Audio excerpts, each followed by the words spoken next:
ಓಂ ಶಾಂತಿ ಓಂ ಶಾಂತಿ ವೀಕ್ಷಕರೇ, ಅಭಿಮಾನಿಗಳೇ, ಗುರುಮಕ್ಕಳೇ, ಭಕ್ತರೇ, ನಿಮ್ಮೆಲ್ಲರಿಗೂ ಒಳ್ಳೆಯದಾಗಲಿ. ಗೋಹತ್ಯೆ ಮಹಾಪಾಪ. ಗೋ ಹತ್ಯೆ ಮಹಾಪಾಪ. ಗೋಗಳನ್ನು ಕೊಂದರೆ ಅದು ಗೋವುಗಳನ್ನು ಕೊಂದರೆ ಮಹಾಪಾಪ ಏಕೆ ಅಂತ ಒಂದ್ಸಾರಿ ನಾವು ಸ್ವಲ್ಪ ನೋಡೋಣ. ಗೋಗಳು ನಮಗೆ ಮೊದಲನೇದಾಗಿ ಹಾಲನ್ನು ಕೊಡುತ್ತೆ. ಎಲ್ಲರಿಗೂ ಗೊತ್ತು. ಅವರು ನಗರಗಳಲ್ಲಿ ವಾಸ ಮಾಡಲಿ ಅಥವಾ ಯಾವುದೇ ಪಟ್ಟಣಗಳಲ್ಲಿ ವಾಸ ಮಾಡಲಿ ಅಥವಾ ಯಾವುದೇ ಹೊರದೇಶದಲ್ಲಿ ವಾಸ ಮಾಡಲಿ, ಅದರಲ್ಲಿ ಸುಮಾರು 80% ಮಂದಿಗೆ ಹಾಲು ಬೇಕೇ ಬೇಕು. ಆ ಹಾಲು ಎಮ್ಮೆದಿರ್ಬೋದು, ಹಸದಿರ್ಬೋದು, ಹಾಗೆ ಒಂಟೆದಿರ್ಬೋದು, ಮೇಕೆದಿರ್ಬೋದು, ಹಾಗೆ ಇತರೆ ಪ್ರಾಣಿಗಳದಿರ್ಬೋದು. ಆದರೆ ಗೋ ಹತ್ಯೆ ಮಹಾಪಾಪ ಏಕೆ? ಗೋಗಳಿಂದ ನಮಗೆ ಹಾಲು ಅಷ್ಟೇ ಅಲ್ಲ, ಹಾಲು ಮಾತ್ರ ಅಲ್ಲ, ಅದರ ಸಗಣಿಯಿಂದ ನಾವು ಬೆರಣಿ ಮಾಡ್ತೀವಿ. ಬೆರಣಿಯನ್ನು ನಾವು ಉರುವಲವಾಗಿ ಅಂದರೆ ಒಲೆಗೆ ಇಟ್ಟು ನೀರನ್ನು ಕಾಯಿಸ್ಬೋದು ಸ್ನಾನ ಮಾಡಲಿಕ್ಕೆ, ಅಥವಾ ಅಡುಗೆ ಮಾಡ್ಬೋದು. ಅಥವಾ ಇದಲ್ಲದೆ ಬೆರಣಿಗಳನ್ನು ಸುಟ್ಟು ಅದರಿಂದ ವಿಭೂತಿಯನ್ನು ತಯಾರು ಮಾಡ್ತಾರೆ. ಬೆರಣಿಗಳನ್ನು ಸುಟ್ಟು ಅದರಲ್ಲಿ ಬರುವ ಬೂದಿಯಿಂದ ವಿಭೂತಿಯನ್ನು ತಯಾರು ಮಾಡ್ತಾರೆ. ಆ ಬೂದಿಯನ್ನು ತಗೊಂಡು ಹಾಗೆ ಇನ್ನೂ ಅರಳಿ ಮರ, ಬೇವಿನ ಮರ, ತಪಸ್ಯ, ಗರ್ಕೆ, ದೂರ್ವೆ, ಶಮಿ, ಮುತ್ತುಗ, ಅಗಸ್ತ್ಯ ಇತ್ಯಾದಿ ಇತ್ಯಾದಿ, ಹಾಗೆ ಶಮಿ ಅಂದರೆ ಬನ್ನಿ ಇತ್ಯಾದಿ ಇತ್ಯಾದಿ ವನಸ್ಪತಿ ಗಿಡಮೂಲಿಕೆಗಳ ಬೇರುಗಳನ್ನು, ಹಾಗೆ ಕಾಯಿಗಳನ್ನು, ಹಾಗೆ ಅವುಗಳ ತೊಗಟೆ ಚಕ್ಕೆಗಳನ್ನು ಬಳಸಿ ಅವುಗಳನ್ನು ಅಂದರೆ ಒಟ್ಟಿನಲ್ಲಿ ಗಿಡಮೂಲಿಕೆಗಳಿಂದ ಹಾಗೆ ಗೋಮಾತೆಯ ಬೆರಣಿಯಿಂದ ವಿಭೂತಿ, ಆಯುರ್ವೇದ ಔಷಧಿಗಳನ್ನು ತಯಾರು ಮಾಡ್ತಾರೆ. ಹಾಗೆ ಗೋಗಳಿಂದ ಹುಟ್ಟಿದಂತಹ ಬಸವ ಅಥವಾ ಹಸು ಕರು ಅಂತೀವಿ, ಗಂಡು ಕರು, ಇವು ಬೆಳೆದ ಮೇಲೆ ದೊಡ್ಡವಾಗ್ತವೆ. ಅದನ್ನು ನಾವು ಎತ್ತು ಅಥವಾ ದನ ಅಥವಾ ಬಸವ ಈ ರೀತಿ ನಾವು ಕರಿತೀವಿ. ಇವುಗಳನ್ನು ವ್ಯವಸಾಯಕ್ಕೆ ಬಳಸ್ತಾರೆ. ವ್ಯವಸಾಯಕ್ಕೆ ಬಳಸಿ ಅದನ್ನು ಉಪಯೋಗಿಸ್ಕೊಳ್ತಾರೆ. ಗಂಡು ಹುಟ್ಟಿದರೆ, ಅದೇ ಹೆಣ್ಣು ಹುಟ್ಟಿದರೆ ಅವುಗಳನ್ನು ಹಾಲಿಗಾಗಿ, ಬೆಣ್ಣೆ, ಮೊಸರು, ತುಪ್ಪ ಇತ್ಯಾದಿಗೆ, ಹಾಗೆ ಬೆರಣಿಗೆ ಬಳಸ್ತಾರೆ. ಒಟ್ಟಾರೆ ಹಸುವು ನಮಗೆ ಕಾಮಧೇನು. ಹಿಂದೂ ಸನಾತನ ಧರ್ಮದಲ್ಲಿ ಅದಕ್ಕೆ ತನ್ನದೇ ಆದ ಒಂದು ಅಸ್ತಿತ್ವ ಇರುತ್ತೆ.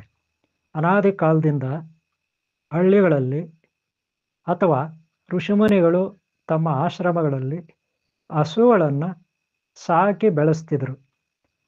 ಅವುಗಳನ್ನು ಬಹಳ ಪ್ರೀತಿಯಿಂದ ನೋಡ್ಕೋತಿದ್ರು. ಅಷ್ಟೇ ಅಲ್ಲ, ದಿನನಿತ್ಯ ಅವುಗಳಿಗೆ ಬೆಳಗ್ಗೆ ಸಂಜೆ ಪೂಜೆ ಮಾಡ್ತಿದ್ರು. ಹಬ್ಬ ಅಥವಾ ಉತ್ಸವಗಳಲ್ಲಿ ಅವುಗಳಿಗೆ ತನ್ನದೇ ಆದ ಒಂದು ಗೌರವ ಇರ್ತಿತ್ತು. ಹಿಂದೂ ಸನಾತನ ಧರ್ಮ ಹಸುಗಳನ್ನು ಅಂದರೆ ಗೋವುಗಳನ್ನು ಅತಿ ಹೆಚ್ಚಾಗಿ ಪ್ರೀತಿ, ಪ್ರೇಮ ಹಾಗೂ ಭಕ್ತಿಯಿಂದ ಆರಾಧಿಸ್ತಾರೆ ಹಿಂದೂ ಧರ್ಮೀಯರು, ಹಾಗೆ ಇತರೆ ಧರ್ಮದವರು ಕೂಡ. ಆದರೆ ಕೆಲವೊಂದು ಮಂದಿ ಹಿಂದೂ ಧರ್ಮೀಯರಿರ್ಬೋದು ಅಥವಾ ಅನ್ಯ ಧರ್ಮೀಯರಿರ್ಬೋದು, ತಾಯಿಯಂತೆ ಹಾಲು ಕೊಡುವ ಗೋಮಾತೆಗಳ ಕೆಚ್ಚಲನ್ನೇ ಕೊಯ್ದು ತಿಂತಾರೆ. ಹಾಲು ಉಣಿಸಿದ ಕೆಚ್ಚಲು ತಾಯಿ ಜನ್ಮ ಕೊಟ್ಟು ಮಕ್ಕಳಿಗೆ ಹಾಲು ಕೊಡ್ತಾಳೆ. ಅದೇ ರೀತಿ ಗೋಮಾತೆ ವಯಸ್ಸಾದ ಹಲ್ಲುಗಳಿಲ್ಲದ ಮನುಷ್ಯರಿಗೆ, ಆಹಾರವನ್ನೇ ಸೇವಿಸಲಾಗದ ಮನುಷ್ಯರಿಗೆ ಹಾಲನ್ನು ಕೊಡುವ ಗೋಮಾತೆ. ವಯಸ್ಸಾದ ಮೇಲೆ ಏನೂ ತಿನ್ನೋಕ್ಕಾಗಲ್ಲ, ಗಂಜಿ ಕುಡಿಬೇಕು, ಇಲ್ಲ ಹಾಲು ಕುಡಿಬೇಕಿಲ್ಲ, ಬಂದು ತಿನ್ನಬೇಕು, ಬ್ರೆಡ್ ತಿನ್ನಬೇಕು. ಒಟ್ಟಾರೆ ತಾಯಿಯಂತೆ ಗೋಮಾತೆ ಇರ್ತಾಳೆ ಅಲ್ವೇ? ಇಂಥ ಗೋಮಾತೆಯನ್ನು ಹಾಲಿಗಾಗಿ ಬಳಸ್ಕೊಂಡು ಹಾಲು, ಮೊಸರು, ಬೆಣ್ಣೆ, ತುಪ್ಪ ಎಲ್ಲವನ್ನೂ ತಿಂದು ಕೊನೆಗೆ ಅದನ್ನೇ ಕಡಿದು ಅದರ ಕೆಚ್ಚಲನ್ನೇ ಕಡಿದು ತಿನ್ನುವ ಕೆಲವು ಅಜ್ಞಾನಿಗಳು ಅಂತ ಹೇಳಿದ್ರು ಅಥವಾ ಬೇರೆ ಬೇರೆ ಭಾಷೆನಲ್ಲಿ ಬೈದ್ರು ಖಂಡಿತ ಯಾವುದೇ ತಪ್ಪಿಲ್ಲ. ಅದು ಯಾವುದೇ ಧರ್ಮದವರಾಗಿರಲಿ, ಹಿಂದೂಗಳೇ ಆಗಿರಲಿ, ಅನ್ಯ ಧರ್ಮೀಯರೇ ಆಗಿರಲಿ, ಹಾಲುಣಿಸಿದ ತಾಯಿಯ ಕೆಚ್ಚಲನ್ನು ಕೊಯ್ದು ತಿನ್ನುವ ಅವಿವೇಕ ಅಜ್ಞಾನಿಗಳಿಗೆ ಅಥವಾ ಹುಚ್ಚರಿಗೆ ಏನನ್ಬೇಕೋ ಗೊತ್ತಿಲ್ಲ. ಅವರು ಮುಂದೆ ಯಾವ ಘೋರ ನರಕದಲ್ಲಿ ಕೊಳಿತಾರೋ ಅದು ಊಹಿಸ್ಲಿಕ್ಕೂ ಅಸಾಧ್ಯ. ದಾರಿದ್ರ್ಯ ಒಕ್ಕರ್ಸ್ಕೊಳ್ಳುತ್ತೆ ಅಂತವ್ರಿಗೆ, ರೋಗಗಳು ಒಕ್ಕರ್ಸ್ಕೊಳ್ಳುತ್ತೆ ಅಂತವ್ರಿಗೆ, ಭೂತ ಪ್ರೇತ ಪಿಶಾಚಿಗಳ ಬಾಧೆ ಒಕ್ಕರ್ಸ್ಕೊಳ್ಳುತ್ತೆ ಅಂದವರಿಗೆ, ಕೊನೆಗೆ ಎಲ್ಲಿಲ್ಲದ ನರಕದ ಯಾತನೆ ಅವರಿಗೆ ಮುತ್ತುತ್ತೆ. ನರಕದ ಯಾತನೆಯನ್ನು ಅನುಭವಿಸ್ಬೇಕಾಗುತ್ತೆ. ಆದ್ದರಿಂದ ಗೋಗಳನ್ನು ಗೌರವಿಸಬೇಕು, ಅವುಗಳನ್ನು ಭಕ್ತಿ ಭಾವದಿಂದ ನೋಡಬೇಕು, ಅವುಗಳನ್ನು ಆರಾಧಿಸ್ಬೇಕು. ಯಾರು ಇದನ್ನು ಅರ್ಥ ಮಾಡಿಕೊಂಡು ಸಂಸ್ಕಾರ ಅಥವಾ ಒಂದು ಶಿಷ್ಟಾಚಾರವನ್ನು ಅನುಸರಿಸ್ತಾರೆ ಅವರಿಗೆ ಖಂಡಿತ ಒಳ್ಳೆಯದಾಗುತ್ತೆ. ಗೋಮಾತೆ ಅಂದರೆ ಕಾಮಧೇನು.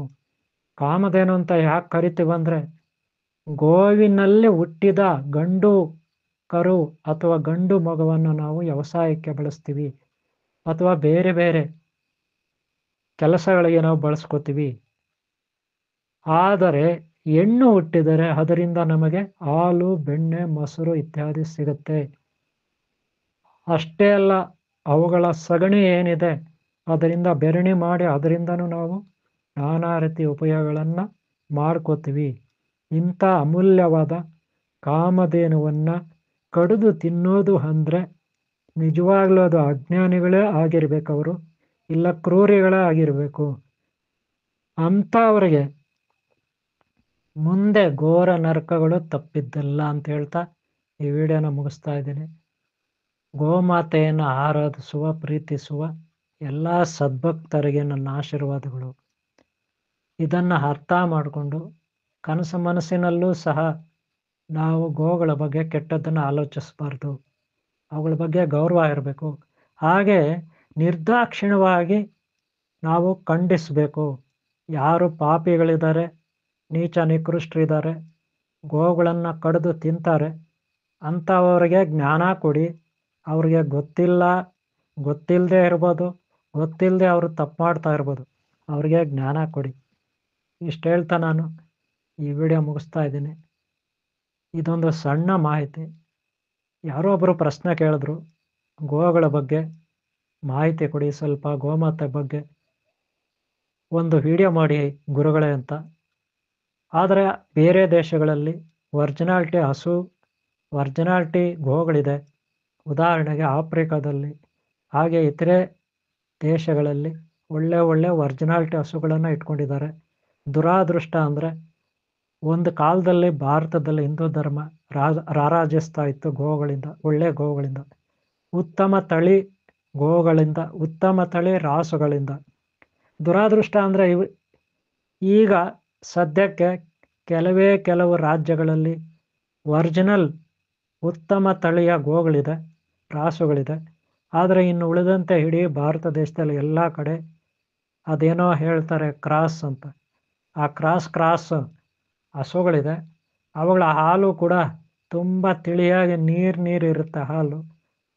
ನನಗೆ ಗೊತ್ತಿರೋ ಹೆಚ್ಚಿನ ಪೌಷ್ಟಿಕಾಂಶ ಇರೋದಿಲ್ಲ. ಆದರೆ ಒರಿಜಿನಲ್ ಒಳ್ಳೆಯ ಗುಣಮಟ್ಟದ ಹಸುಗಳಿದೆ.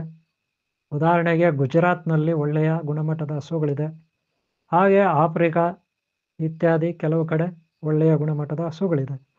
ಆದ್ದರಿಂದ ಒಳ್ಳೆಯ ಗುಣಮಟ್ಟದ ಹಸುಗಳನ್ನು ನಾವು ಉಳಿಸೋದು ನಮ್ಮೆಲ್ಲರ ಕರ್ತವ್ಯ.